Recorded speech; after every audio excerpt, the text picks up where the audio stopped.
하나님 말씀 봅니다. 요한계시록 12장 11절 한 절만 보겠습니다. 요한계시록 12장 11절 한 절입니다. 같이 읽겠습니다. 또 우리 형제들이 어린 양의 피와 자기들이 증언하는 말씀으로써 그를 이겼으니 그들은 죽기까지 자기들의 생명을 아끼지 아니하였도다. 아멘. 우리는 그리스도의 십자가라고 하는 시리즈 안에서 두 주에 걸쳐서 그리스도께서 십자가에서 악의 세력을 정복하셨다라고 하는 사실을 살폈습니다. 그러면서 지난주에는 우리가 그리스도 안에서 그리스도께서 악의 세력을 정복하시고 승리하셨는데 우리도 그리스도 안에서 승리했다라고 또 승리할 수 있다라고 말씀을 드렸습니다. 그러면서 우리가 이 지점에서 주의해야 될 것이 있다라면 그리스도를 통한 이 악의 승리가 어떤 면에서는 이미 이루어진 일이지만 또 다른 측면에서 보면 아직 이루어지지 않았다라고 하는 사실입니다. 그래서 이미와 아직 이 두 사이의 긴장 속에 우리가 있다라고 말씀드렸습니다.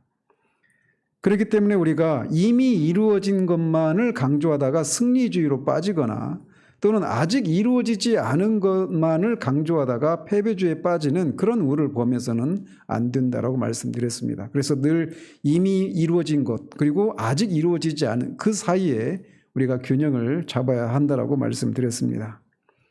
그러면서 우리가 그리스도의 승리로 인해서 이 마귀의 일을 주님이 멸하셨는데 그 마귀의 일이 뭐냐라고 하는 것에 대해서 우리가 지난주에 그 네 가지 측면이 있다라고 말씀드렸습니다. 우리의 율법과 육신과 세상과 죽음이라고 하는 이런 폭정으로부터 우리가 벗어나고 승리했다라고 말씀드렸습니다. 그럼에도 불구하고 여전히 우리가 이런 율법과 육신과 세상과 죽음으로부터 해방되었지만 이것이 우리에게 전혀 영향을 미치지 않는 그런 것은 아니라고 말씀드렸어요. 그래서 있긴 있다라는 거죠. 여전히 우리는 죽어야 되고 여전히 우리는 육신 가운데 살아가고 여전히 세상 가운데 살고 율법의 영향을 율법이 없는 그런 삶을 살 수가 없단 말이죠. 그래서 그런 의미로 우리가 이미 이런 것들로부터 벗어났지만 그런 것들을 맞서서 우리가 싸워야 되는 그런 방식의 삶을 살아야 한다라고 말씀드렸습니다. 그래서 이건 역시도 이미 이루어졌는데 아직 완성되지 않았다. 이런 구도로 이해를 하셔야 한다라고 말씀드렸어요. 자, 그래서 그것을 잘 보여주고 있는 것이 있다라면 바로 오늘 본문으로 우리가 택한 요한계시록이라고 할 수가 있습니다. 신약 성경 중에서 그리스도의 승리를 가장 명확하고 힘있게 증거하는 책이 있다라면 우리가 계속 오후 예배 때 살피고 있는 바로 이 요한계시록입니다. 물론 이 복음서 말미도 그렇고 또 다른 서신서들 속에서도 예수 그리스도께서 십자가에서 승리하셨다라고 하는 것이 곳곳에 나오지만 성경 전체가 다 이렇게 예수 그리스도의 승리를 노래하고 있는 책이 있다라면 바로 요한계시록이에요. 그래서 이 요한계시록 안에는 승리를 또는 이겼다 또는 승리했다라고 하는 그런 어떤 어군에 해당되는 단어들이 신약 성경 전체에 나오는 단어들의 한 절반 정도가 요한계시록에 나올 정도로 그렇게 요한계시록은 승리로 가득한 그런 승리의 노래가 가득한 성경이라고 할 수가 있습니다. 그래서 스웨테라고 하는 학자는 이 책은 독자에게 의기소침해져가는 마음에 힘을 내고 용기를 가지고서 마지막까지 견딜 것을 권고하므로 처음부터 끝까지 용기를 불러일으키게 하는 것이다 라고 이 책에 대해서 그렇게 정의를 내렸습니다.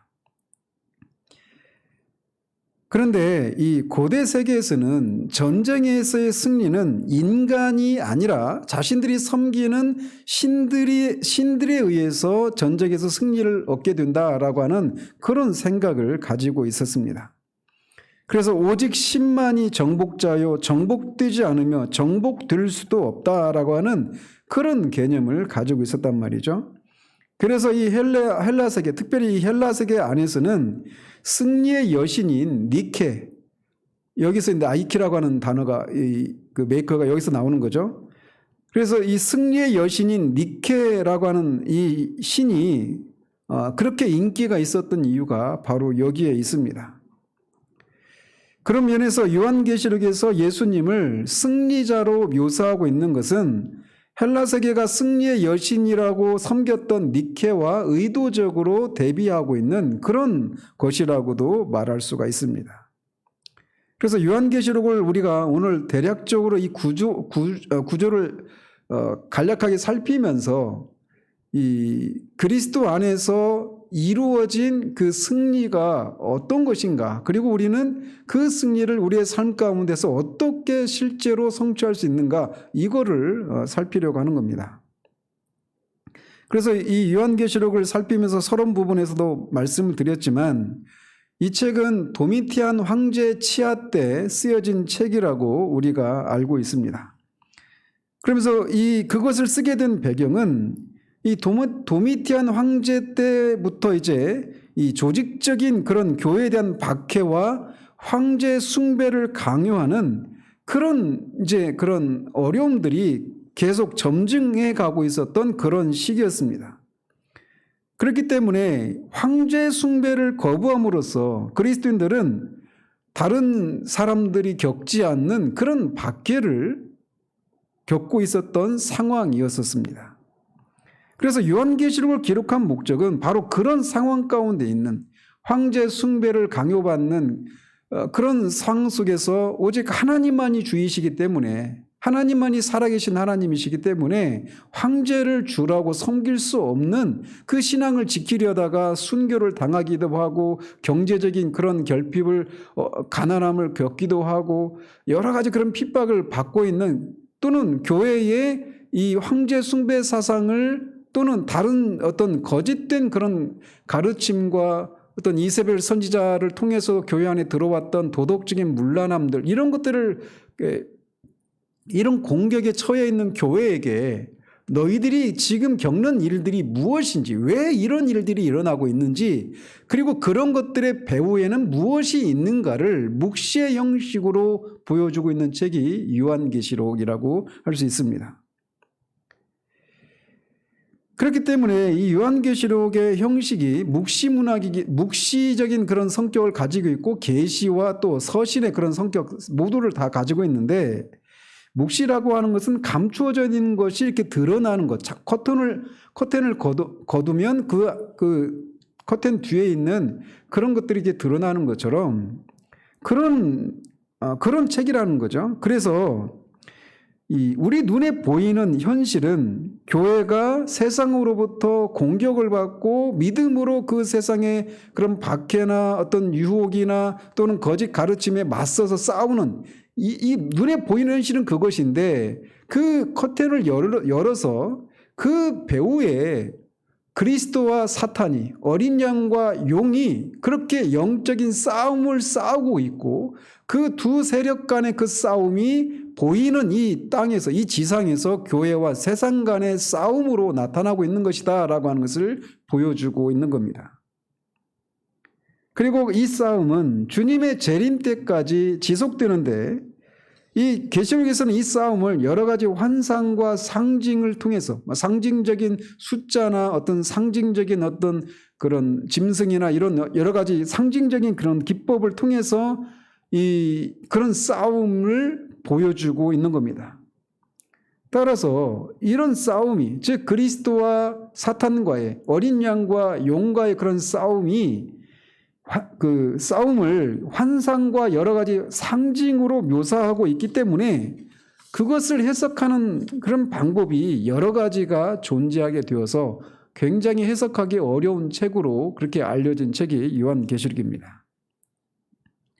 그래서 크게 이 요한계시록을 해석하는 방법이 크게 대체적으로 네 가지를 얘기를 하는데, 하나는 과거주의적인 그런 해석 방법이 있습니다.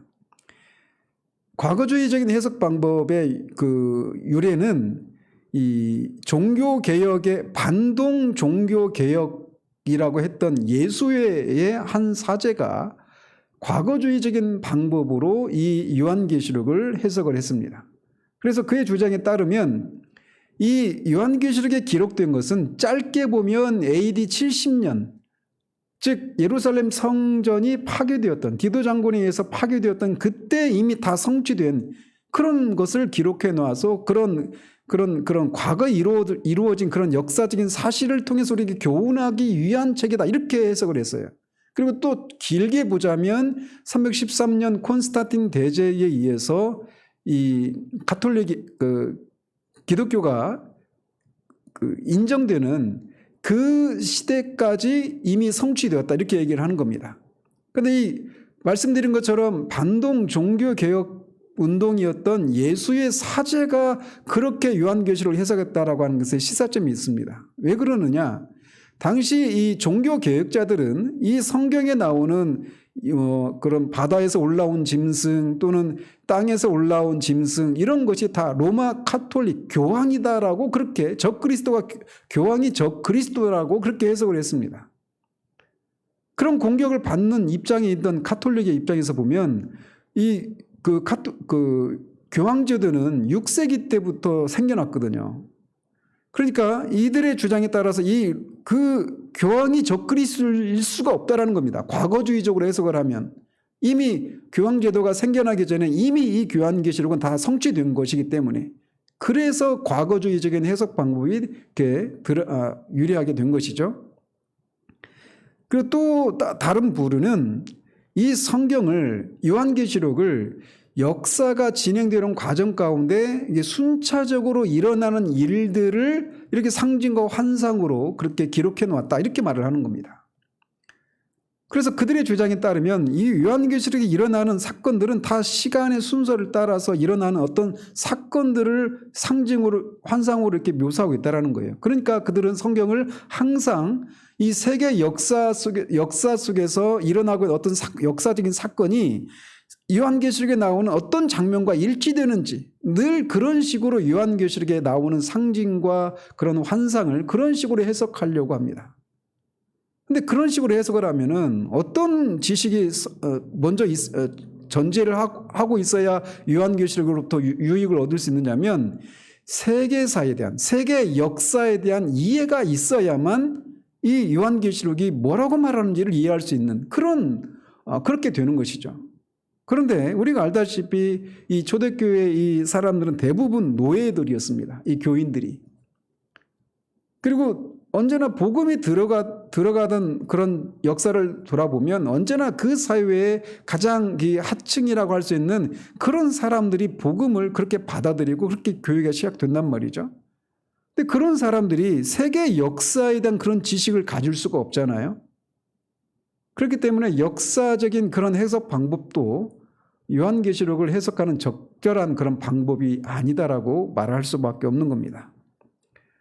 또 어떤 사람들은 이거를 미래주의적인 그런 미래에 일어날 일들이다, 즉 특별히 예수님의 재림을 앞두고 일어날 일들을 기록해 놓은 것이다, 이렇게 주장하는 사람들이 있어요. 그래서 이 사람들도 크게 두 부류의 사람들인데, 하나는 앞에서도 말씀드린 것처럼 예수회에서 과거주의적으로 해석을 하는 그런 사자가 있었는가 하면 미래주의적으로 해석을 하는 사람도 있었어요.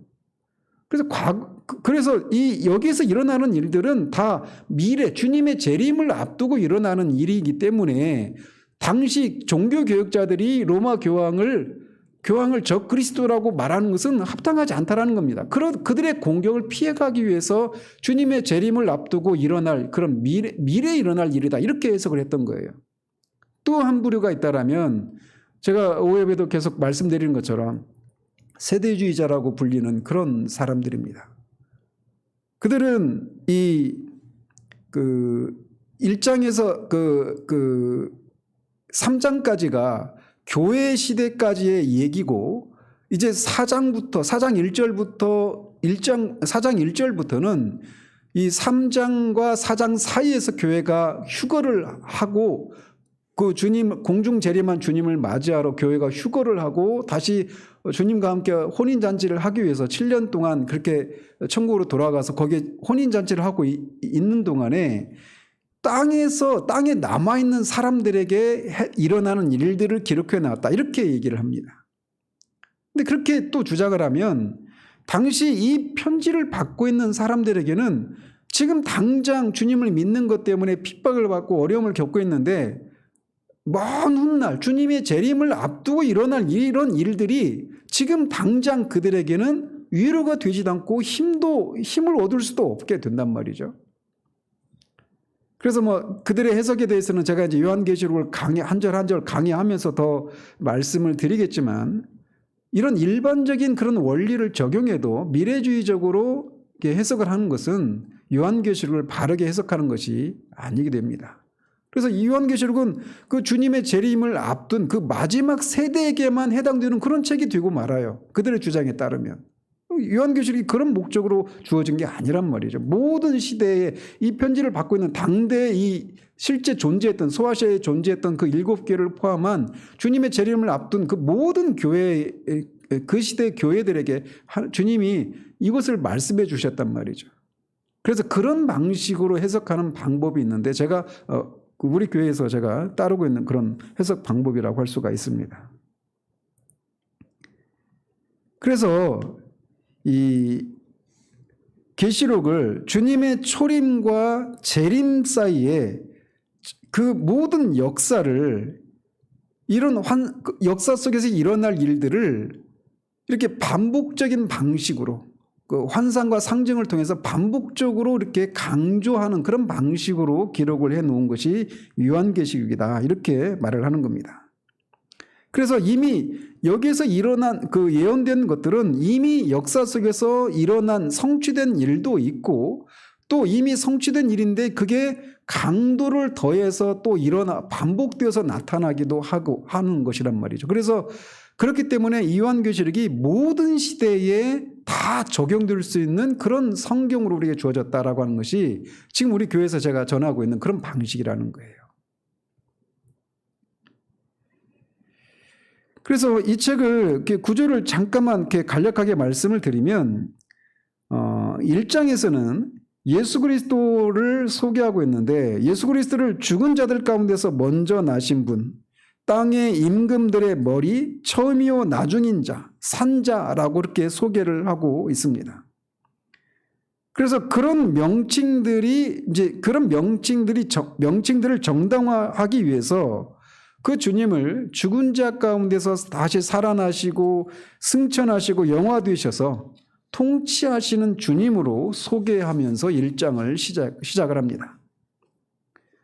그래서 그리고 나서 이제 2장과 3장에서 당시 이 로마의 속주였던 아시아 지방에 있었던 7교회에 보내는 편지가 등장을 합니다. 세대주의자들은 이 7교회를, 또는 그 역사적인 해석 방법을 따르는 사람들은 이 7교회를 교회, 그 초림부터 재림까지 있는 그 교회 시대를 특징 짓는 그런 교회들이다, 이렇게 말을 하는 거예요. 그래서 초대교회는 에베소 교회고, 뭐 사대교회는 종교개혁 당시의 교회고, 이런 식으로 해석을 하면서 지금은 라오디게아 교회 시대다, 이렇게 해석을 하는 사람들이 있습니다. 근데 그런 것이 아니라는 거죠. 이 7교회는 우리가 이미 그 강의를 거쳐왔지만, 모든 시대, 주님의 이미 이 초대교회 이 당시에도 이렇게 7교회가 각각, 7이라고 하는 것은 완전수인데, 이 당시에도 에베소 교회와 뭐 이런 7개 그런 교회의 특징이 다 각각 그 동시대에 나타났던 것처럼, 모든 시대에 늘 이런 교회의 모습이, 늘 어떤 교회는 에베소 교회와 같은 모습으로, 어떤 교회는 라오디게아 교회의 모습 같은 모습으로, 이런 식으로 계속 존재해 왔다라는 것을 말해주고 있다는 겁니다. 자, 이런 것이 이제 2장, 3장에서 언급되고 있는데, 그 항상 끝에 이기는 자에게 이런저런 것들을 주시겠다라고 하는 약속으로 그렇게 이 편지가 맺어지고 있습니다. 자, 그 다음에서 그러면 4장부터는 이제 이 땅에 있는 교회를 감찰하시는 그리스도로부터 이제 하늘 보좌에 앉아 계시는 그리스도에게로 이야기의 초점이 옮겨집니다. 우리가 지금 그 부분을 살피고 있죠. 그래서 4장에서 7장까지가 그런 내용들인데, 거기에서 중심은 보좌입니다. 그리고 그 모든 것이 다 그 보좌로부터 나온다라고 설명을 하고 있어요. 그리고 4장에서 7장까지는 예수 그리스도를 사자와 어린 양으로 묘사하고 있습니다. 즉 그래서 우리가 이 부분도 살폈죠. 그분은 사자이신데 승리를 상징하는 사자로 묘사되고 있는데 그 승리가 어떻게 성취되었느냐, 희생을, 죽음을 상징하는 어린 양으로서 죽으셨다가 승리하신, 그래서 그분을 사자와 어린 양으로 소개하고 있는 겁니다. 그래서 그 그리스도만이, 이렇게 죽었다가 살아나셔서 승리하신 그리스도만이 역사의 그런 역사와 운명의 책인 두루마리를 열 수 있는 권한과 능력이 있는 분이라고 말을 하고 있는 겁니다. 그래서 그분이 이제 그 인을 뗄 때마다 이 세상에 임하게 될 여러 가지 심판들에 대한 언급들이 나와 있죠. 그러면서 그 인을 떼고 또 인 나음에 또 나팔, 또 대접 심판, 이런 것들이 계속 이어져 나오게 되는 겁니다. 그러면서 이 11장까지 해서 그런 인과 나팔이 인이 떼지고 나팔이 불려질 때 이 세상에 임하게 될 여러 가지 심판의 내용들을 거기에서 이렇게 언급하고 있는데, 거기에서 계속 핵심적으로 말하고 있는 건 뭐냐, 그런 모든 것들이, 전쟁이나 기근과 질병과 이런 모든 것들이 다 어린 양의 지배하에서 일어나는 사건들이고, 그 어린 양은 이미 통치하고 있고 그의 완전한 나라가 곧 그 절정을 이룰 것이다라고 하는 것을 말해주고 있어요. 그래서 4장에서 11장까지가 그런 내용들을 말해주고 있는 겁니다. 그리고 나서 이제 12장인데, 12장은 오늘 우리가 읽었던 이 본문을 중심으로 이 12장이 요한계시록의 중심이라고 할 수가 있습니다. 실제적으로 분량에서도 이제 22장까지인데 12장 가운데 있어서도 중심이지만, 내용적인 측면, 즉 요한계시록에서 말하고자 하는 그 핵심적인 내용이 12장에 기록이 되어 있는 겁니다. 그래서 거기에서 이 12장에 보면 요한이 아이를 뵌 한 여인을 봅니다. 근데 그 여인이 해를 옷처럼 입고 달을 발판으로 삼고 12별을 면류관으로 쓰고서 만국을 다스릴 운명을 지닌 한 아이를 출산하려고 하고 있는 상황이에요. 근데 이제 그 아이를 세대주의자들은 그 이방교회다 이렇게 얘기를 해요. 그렇지 않다라고 하는 것은 제가 이제 이 구절을 살필 때 구체적으로 말씀을 드리겠습니다. 근데 제가 따르는 입장은 그 여인은 그 여인이 낳으려고 하는 아이는 예수 그리스도입니다. 메시아이시고 그 여인은 그 메시아를 낳은 구약교회다 이렇게 말을 할 수가 있습니다. 그런데 그렇게 여인이 아이를 메시아를 낳으려고 하는데 붉은 용이 이제 그 12장 9절에 보면 옛뱀 곧 마귀라고 일컬어지는, 마귀라고도 하고 사탄이라고도 하는 그 사탄이 교회를 통해 나오게 될 그리스도를 죽이려고 막 그렇게 기다리고 있는 거예요. 이거는 이제 예수님이 이 땅에 오셨을 때 헤롯을 통해서 주님을 죽이려고 했던 그런 시도를 말하는 것이죠. 자, 그런데 아이가 하나님 앞과 그 보좌 앞으로 올려집니다. 이거는 결국 예수님이 이 땅에서 구원 사역을 다 이루시고 승천하신 것을 말하는 거예요. 그리고 그 여인은, 즉 교회는 하나님이 그 여자를 위해서 예비하신 광야의 처소로 도망을 합니다. 그 다음에 이 하늘에서 전쟁이 일어나는데, 그 전쟁에서 용과 그의 사자들이 패배를 당합니다. 그 일이 언제 일어나느냐? 아이가 하늘로 올라간 다음에 그렇게 일어나는 거예요. 근데 그 아이가 그리스도라고, 메시아라고 말씀드리지 않았습니까? 그래서 그리스도께서 땅에서 하늘로 들림받자 그 용이 하늘에서 땅으로 내던져진 겁니다. 이것은 결국 우리가 계속 이 살펴왔던 것처럼 그리스도께서 십자가에서 악의 세력을 정복한 그 사건을 이렇게 상징적으로 묘사하고 있는 겁니다. 그렇게 말할 수 있는 건 뭐냐? 12장 11절에 보면 그 용을 어린 양의 피로 이겼다라고 말하고 있단 말이죠.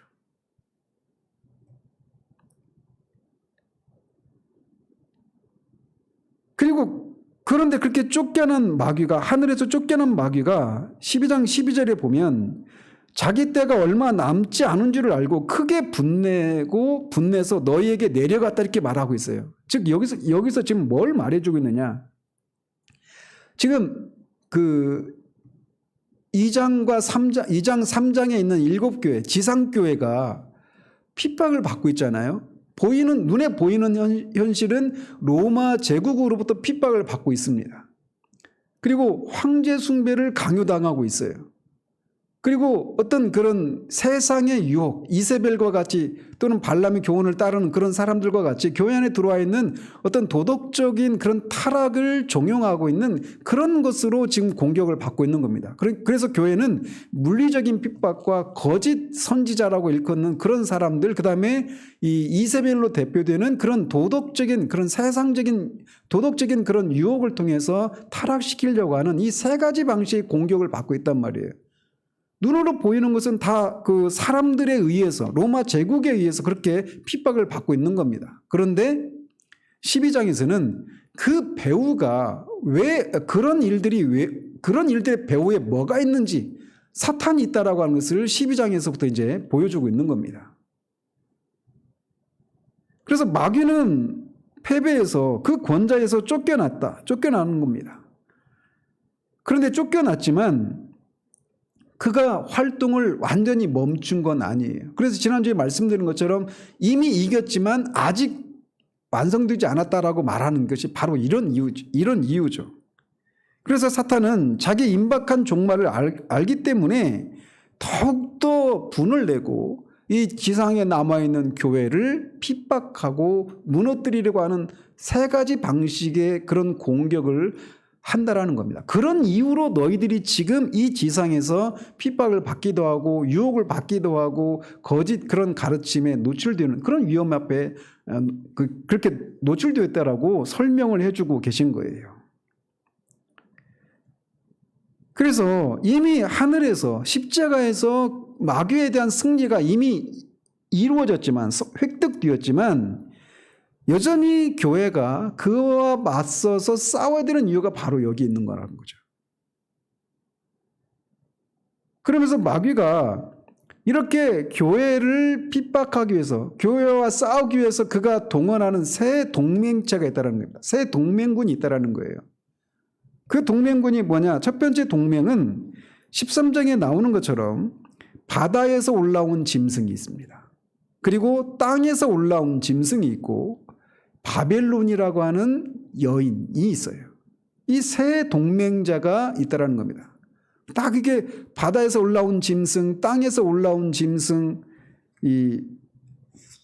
그리고 이렇게 아주 화려하게 그렇지만 이렇게 음탕하게 꾸민 그런 음녀의 모습, 이 세 가지 모습, 그 세 가지 세력이 마귀가 지상교회를 공격하기 위해서 동맹을 맺고 있는 세 가지 동맹군이라는 겁니다. 그래서 1차적으로는 이것들이 상징하는 것은 1차적으로는 이 편지를 받고 있는 그 당시 사람들을 가지고 얘기를 하자면 바다에서 올라온 짐승, 땅에서 올라온 짐승, 음녀, 이 세 존재들은 다 로마 제국을 가리킵니다. 로마 제국의 세 가지 측면을 그렇게 상징적으로 묘사하고 있는 거예요. 그래서 로마 제국에 의한 박해자 로마, 속이는 자 로마, 유혹하는 자 로마를 상징하는 겁니다. 근데 결국은 로마 제국을 가리키는 거죠.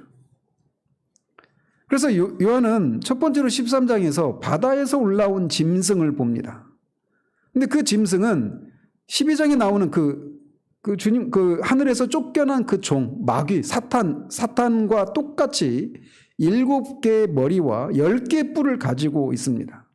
그리고 용으로부터 능력과 보좌와 권세를 받아서 그를 따르는 자가 세상에 많다라고 묘사를 하고 있습니다. 그래서 많은 사람들이 뭐 첫 번째 뿔은 어떤 황제고 뭐 머리와 뿔은 막 그 관계를 막 역사 속에서 어떤 인물을 가리키는지 이런 걸 막 해석하다가 다 이제 격결로 빠지는 거죠. 그렇게 해석할 필요가 없다라는 거예요. 여기서 첫 번째 짐승, 바다에서 올라온 첫 번째 짐승은 1차적으로는 핍박을 하는 로마 제국, 그 당시에는 로마 제국을 가리키는 거예요. 그래서 결국은 이 존재는 어떤 존재냐? 결국은 주님의 초림부터 재림까지 그런 세속 권력, 그러니까 뭐 어떤 뭐 대통령이 될 수도 있고 뭐 그 한 나라의 그런 권력자들 있잖아요. 그런 권력자들이 그런 그 하나님을 대적하고 교회를 핍박하는 그런 세속 권력을 상징하는 겁니다. 그러니까 그런 사람들은 이 당시에는 로마 제국이었지만 그 후에는 또 다른 지역에서는 다른 사람이 될 수도 있는 것이죠. 그래서 나폴레옹도 이런 인물이 될 수도 있었고 히틀러도 이런 인물이 될 수 있었고 스탈린도 그런 인물이 될 수 있었고 지금 뭐 우리 시대는 김정은이가 그런 인물이 될 수도 있고 또 시진핑이가 그런 인물이 될 수도 있는 거죠. 그래서 이 바다에서 올라온 짐승은 이렇게 어떤 그 교회를 하나님을 대적하는 그래서 교회를 핍박하는 그런 어떤 세력, 세속 권력을 상징하는 거예요. 그리고 두 번째 짐승은 땅에서 올라온다라고 말하고 있는데 이 첫 번째 짐승의 추종자입니다. 왜? 이 두 번째 땅에서 올라온 짐승은 바다에서 올라온 짐승을 사람들로 하여금 섬기도록 하는 그런 일을 하고 있기 때문에 그렇습니다. 그래서 그런 일을 위해서 그가 기적적인 표적들을 행하기도 합니다. 거짓 표적과 이적을 행해서 믿는 자들조차도 미혹하려고 그렇게 시도를 한단 말이죠. 그래서 이 첫 번째 이 짐승, 바다에서 올라온 짐승의 특징은 물리적인 박해를 하는 그런 존재라면 두 번째 짐승의 특징은 속이는 겁니다.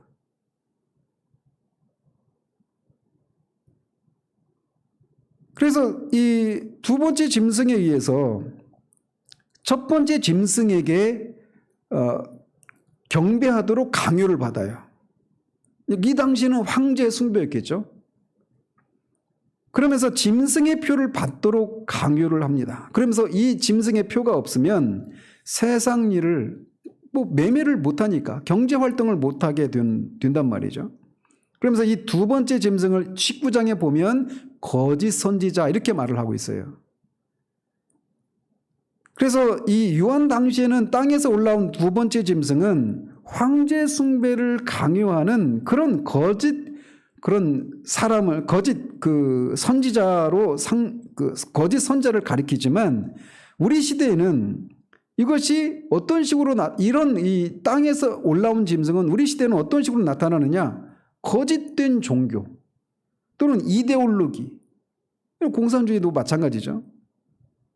그래서 이 살아계신 하나님 이외에 다른 존재계로 다른 존재를 이렇게 섬기도록 하는 그 모든 것들, 이런 것들이 땅에서 올라온 짐승이라고 할 수가 있어요.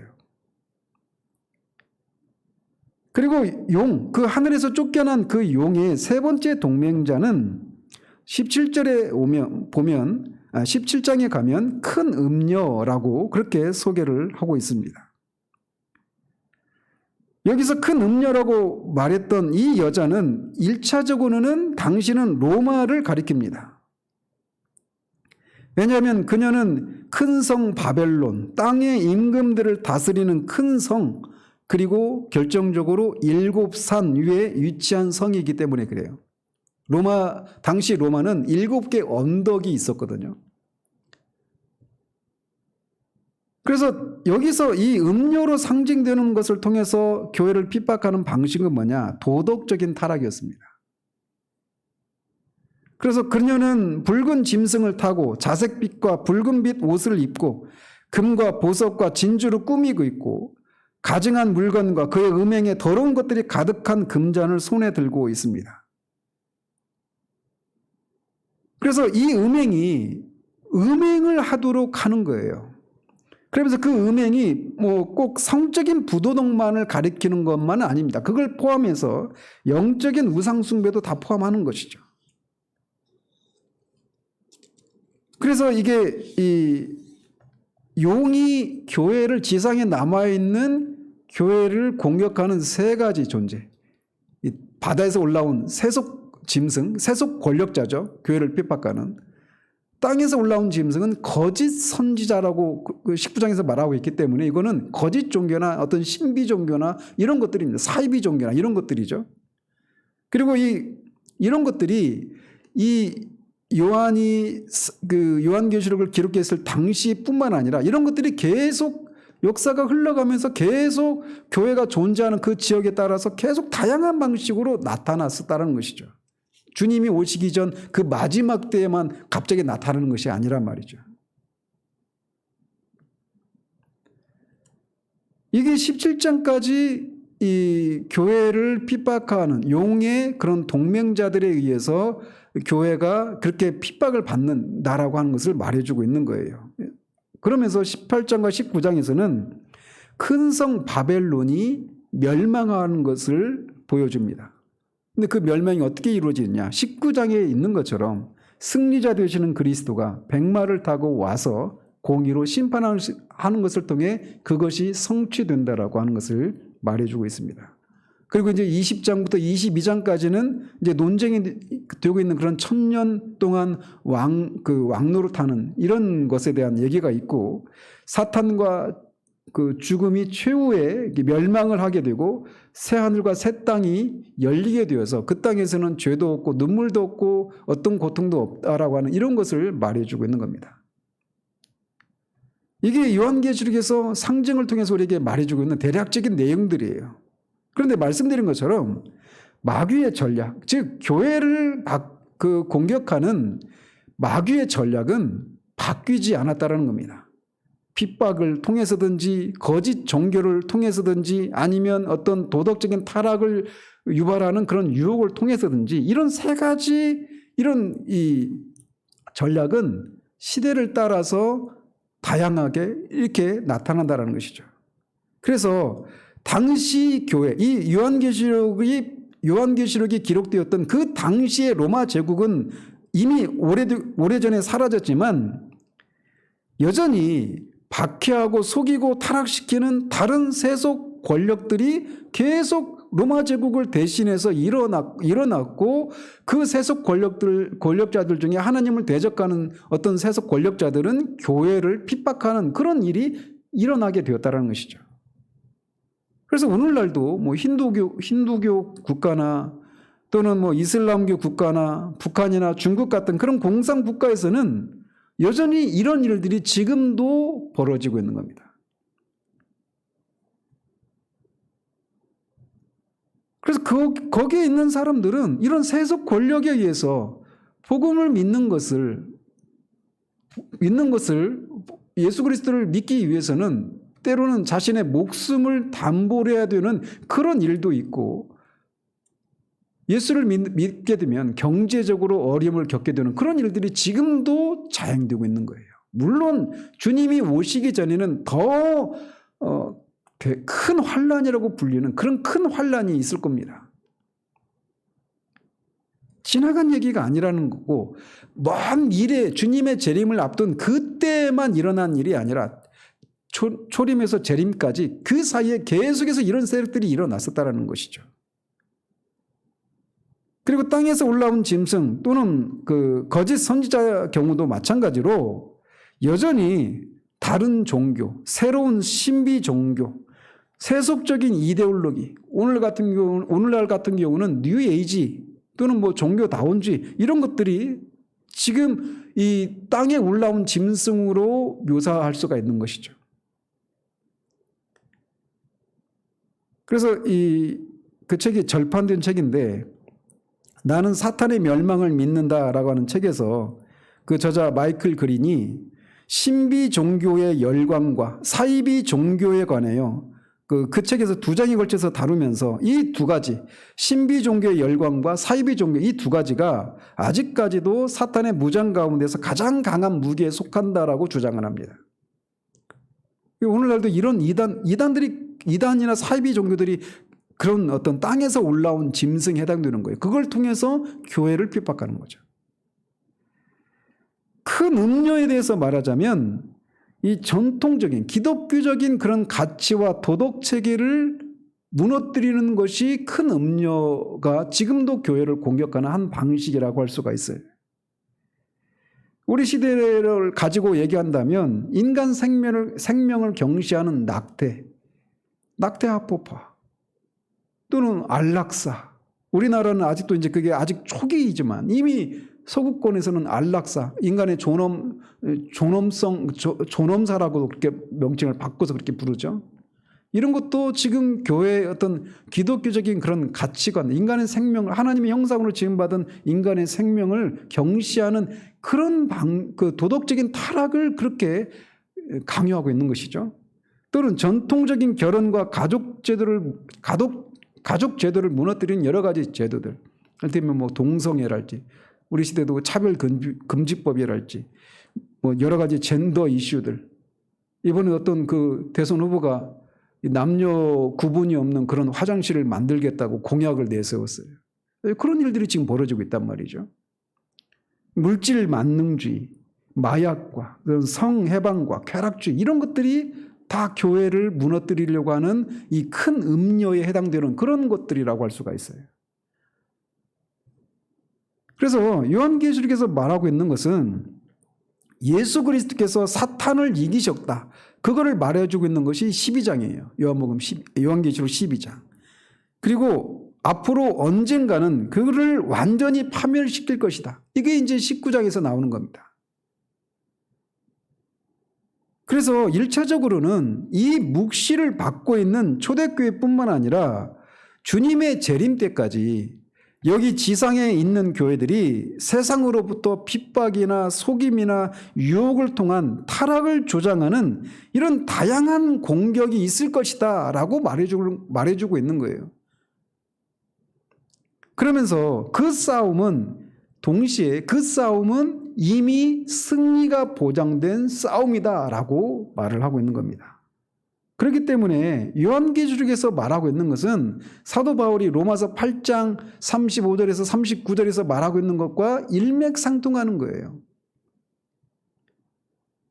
뭐 사망이나 생명이나 천사들이나 권세자들이나 현재일이나 장래일이나 능력이나 높음이나 기쁨이나 다른 어떤 피조물이라도 우리를 우리 주 그리스도 예수 안에 있는 하나님의 사랑에서 끊을 수 없다. 이렇게 말한 것을 요한계시록에서는 상징과 환상을 통해 이런 결론을 우리에게 전해주고 있는 거란 말이죠. 그래서 세대주의자들이 말하는 것처럼 이런 환란이 없이 그냥 휴거받는 이게 성경에서 말하고 있는 게 아니에요.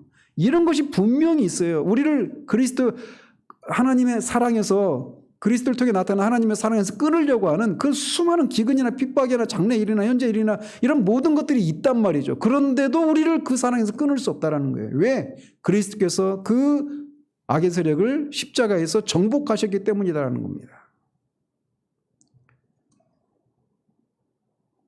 그렇기 때문에 우리가 이런 사탄의 악에 찬 활동들, 즉 박해라고 하는 물리적인 그런 활동이든지 또는 우리를 속이는 것이든지 또는 도덕적인 그런 타락을 직면할 때 우리가 그리스도께서 이미 그 악의 세력을 이기셨다라고 하는 그 확신 가운데 그런 것들을 직면해야 한다라는 거예요.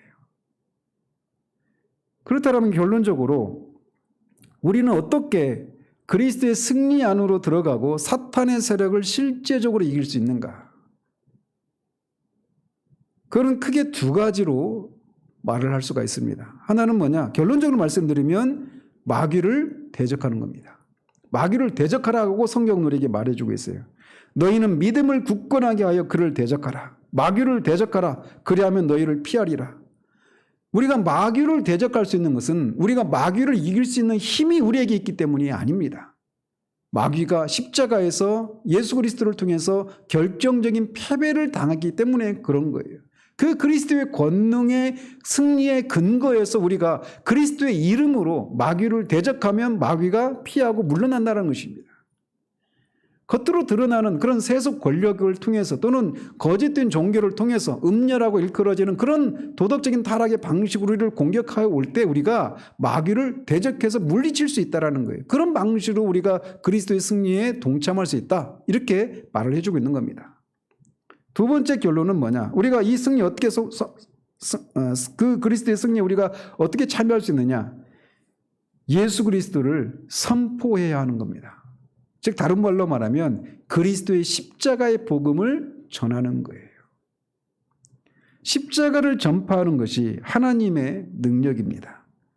십자가에 달리시고 부활하신 그리스도를 선포함으로써 우리는 사람들을 어둠에서 빛으로 사탄의 권세에서 하나님께로 돌아오게 할 수 있습니다.